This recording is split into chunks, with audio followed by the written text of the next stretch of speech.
ഉണ്ണി മുകുന്ദനെ തകർക്കാൻ ആരെങ്കിലും എഴുതിയ തിരക്കഥയിലെ ഒരു ടൂളാണോ ഈ വ്യക്തി? തീർച്ചയായിട്ടും. അങ്ങനെയാണെങ്കിൽ ആ തിരക്കഥാകൃത്തുക്കൾ ആരായിരിക്കും? അറിയില്ല. എനിക്ക് ഒരുപാട് പേര് സംശയമുണ്ട്. ഒരുപാട് പേര് എൻ്റെ സുഹൃത്തുക്കളായിട്ട് എൻ്റെ കൂടെ നിന്നായിരുന്നു.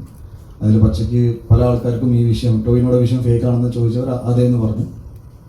അപ്പോൾ എൻ്റെ മുഖത്ത് നോക്കി അതേന്ന് പറഞ്ഞവരുടെ പേര് ഞാൻ എടുക്കാൻ ആഗ്രഹിക്കുന്നില്ല. ബിക്കോസ് ഞാൻ ഒരു ഘട്ടത്തിൽ അവരെ സുഹൃത്തുക്കളായിട്ട് കണ്ട ആളായതുകൊണ്ട് ഞാൻ പേരുകൾ എടുത്തിട്ട് ഒരു മസാല സ്റ്റോറിലേക്ക് ആക്കാൻ ആഗ്രഹിക്കുന്നില്ല.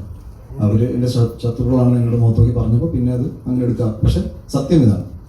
അതേപോലെ തന്നെ ഞാൻ ഈ അഗെയിൻ റിപ്പീറ്റ് ചെയ്യുന്നു, അടി ഒരു വിഷയമാണ്, അടിച്ചിട്ടില്ല. പ്രാഥമികമായിട്ട് പോലീസ് തന്നെ പോലീസ് ഒരു ബെയിൽ കിട്ടുന്ന കുറ്റം മാത്രമാണ്. ഉണ്ണി അതിൽ തല്ലിയിട്ടില്ല, അല്ലെങ്കിൽ ഉണ്ണിക്ക് അതിൽ പ്രത്യക്ഷത്തിൽ ഈ പരാതി പറഞ്ഞ പല കാര്യങ്ങളും കള്ളമാണെന്ന് പോലീസ് പ്രാഥമിക അന്വേഷണത്തിൽ കണ്ടെത്തിയ കേസായിരുന്നു. ആ കേസിൽ തന്നെ അങ്ങനെ പോലീസിന്റെ ഒരു അന്വേഷണം ഉണ്ടാവുകയും പോലീസ് കോടതിയിൽ അത് പറയുകയും ചെയ്തു. അതായത് ജാമ്യം ലഭിക്കാവുന്ന കുറ്റം മാത്രമാണ്, സ്റ്റേഷൻ ജാമ്യം കൊടുക്കാവുന്ന കുറ്റമാണ്. ഇത് പോലീസ് കോടതി അറിയിക്കുകയും ചെയ്തു. അങ്ങനെ വന്ന ഒരു കേസിനെ എന്തോ കൊലപാതക കുറ്റം പോലെ ആക്കി ചില ഓൺലൈൻ മാധ്യമങ്ങൾ പ്രചരിപ്പിക്കാനും ചില തെറ്റായ കാര്യങ്ങൾ പറയാൻ ബോധപൂർവ്വ ശ്രമം നടത്തിയെന്ന് തോന്നുന്നു. എനിക്ക് തോന്നിയിട്ടുണ്ട്. ബിക്കോസ് ഞാൻ ഈ പോലീസ് ഓഫീസറിൻ്റെ വോയിസ് കേട്ട് ഞാനും പേടിച്ചിട്ടുണ്ടായിരുന്നു. എന്നാൽ എല്ലാവരും പേടിച്ചു. ഇത് വേറൊരു വീഡിയോ ഉണ്ടെന്ന്. അപ്പോൾ ഞാനതാ പറഞ്ഞു, വെരി കെയർഫുൾ. എനിക്ക് അറിയില്ല ഇങ്ങനത്തെ വോയിസ് ഒക്കെ പുറത്ത് വിടാൻ പറ്റും, ഇത് ഇല്ലീഗൽ അല്ലേ. ഞാൻ പോലീസ് ഓഫീസറിനെ വിളിച്ച് എനിക്ക് അന്വേഷണ ഭാഗമായിട്ട് വിളിച്ചിരുന്നു. അതിൻ്റെ തലേദിവസം ഉണ്ണിനെ ഞാൻ വിളിച്ചിരുന്നു. ഉണ്ണി ഫോൺ എടുത്തില്ല.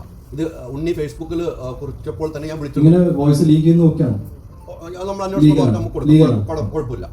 എന്നാൽ അതേ ഓഫീസറായിരിക്കും ഇതും പറഞ്ഞിട്ടുണ്ടാവും. So you be very careful next time. നിങ്ങൾ ഇങ്ങനെ ന്യൂസ് വിടുമ്പോൾ നിങ്ങളെ കുറിച്ചായിരിക്കും പുള്ളി പറയണ്ടാവും. അതെ, അതേക്കുറിച്ച് ഞാൻ പറഞ്ഞു. അദ്ദേഹം വിട്ട ഒരു വാർത്തയുടെ പുറകെ പോയപ്പോഴാണ് അദ്ദേഹത്തിന്റെ വിഷയം. പോലീസ് കോടതിയിൽ തന്നെ എന്ന് പറഞ്ഞതിൽ നിന്ന് തന്നെ ഉണ്ണി നേരത്തെ പറഞ്ഞ കാര്യങ്ങൾ ശരിയാണ് കഴിഞ്ഞിട്ടുള്ളത്. അതായത് ഒരാളെ തല്ലിയിട്ടില്ല, അല്ലെങ്കിൽ വെയിൽ കിട്ടാം, തല്ലി കഴിഞ്ഞാൽ മൊബൈലുള്ള കേസാണ്, മുഴുവണെങ്കിൽ മൊബൈലുള്ള. അപ്പോൾ അത്തരം കേസുകളിൽ ഉണ്ണി പറഞ്ഞ പോലെ തന്നെ ഇങ്ങനെ ഈ ചില ഓഡിയോ ഉണ്ടാകുന്ന വീഡിയോ ഉണ്ടാകുന്നു, അങ്ങനെ ചെയ്തിട്ടുണ്ടെങ്കിൽ നേരത്തെ പറഞ്ഞാൽ AI ക്രിയേറ്റ് ഒക്കെയാണ് ഉണ്ണി അത് സംശയമുണ്ടെങ്കിൽ അങ്ങനെ ഉദ്യോഗസ്ഥൻ തെറ്റായ കാര്യങ്ങൾ പറഞ്ഞിട്ട് ഉദ്യോഗസ്ഥനെ കുറിച്ച് അന്വേഷിക്കണമെന്ന് ആവശ്യപ്പെട്ട് പോലീസിനെ സമീപിക്കുക, അല്ലെങ്കിൽ DGP കൊടുത്ത പരാതിയിൽ അക്കാര്യം ഉന്നയിക്കുകയും ചെയ്യും. ഞാൻ എല്ലാം മെൻഷൻ ചെയ്തിട്ടുണ്ട്. പിന്നെ AI വെച്ച് ചെയ്യാനുള്ള കപ്പാസിറ്റി ഇവിടെ ആർക്കും ഇല്ല.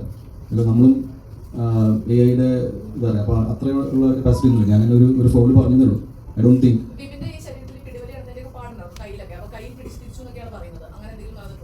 ഇല്ല, എൻ്റെ ഓർമ്മയില്ല. ഞാൻ അവർ പേഴ്സണലി ഇന്ന് എന്തെങ്കിലും ചെയ്തിട്ടുണ്ടെങ്കിൽ ആയിരിക്കാം. ബിക്കോസ് ഞാൻ ഫോട്ടോസൊക്കെ കണ്ടു. ഞാൻ മനസ്സിലാക്കുന്ന ഒരു കാര്യമില്ല. എൻ്റെ മേപ്പടിയൻ എന്ന സിനിമ വന്നപ്പോൾ മാക്സിമം ആൾക്കാർ എഴുതിയത് ഇത് സംഘം ഫണ്ട് ചെയ്തൊരു സിനിമയാണ്. നിങ്ങൾക്ക് ആർക്കെങ്കിലും അറിയാം ആ പടം എൻ്റെ വീട് പണയം വെച്ചിട്ടാണ് ഞാനത് ചെയ്തത്.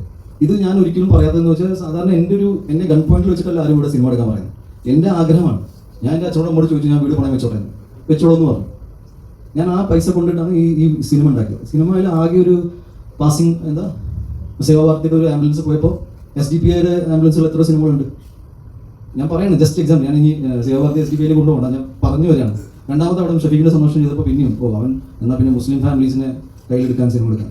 മാളികപ്പുറം ചെയ്യുമ്പോൾ നിങ്ങൾ പറയുന്നത് അവൻ അതിൻ്റെ മാളികപ്പുറം അഗ്രസീവ് പ്രൊമോഷൻ, പിന്നെ ഹിന്ദുത്വ അജണ്ട, പിന്നെ ജയഗണേഷ് വന്നപ്പോൾ പ്രൊപ്പഗൻഡ സിനിമ, പിന്നെ മാർക്ക് വന്നപ്പോൾ കേരളത്തിൽ ഏറ്റവും കൂടുതൽ വയലൻസ് മാർക്ക് കണ്ടതിന് ശേഷം. അതിന് മുന്നേ ഒന്നും ഉണ്ടായിട്ടില്ല അവിടെ.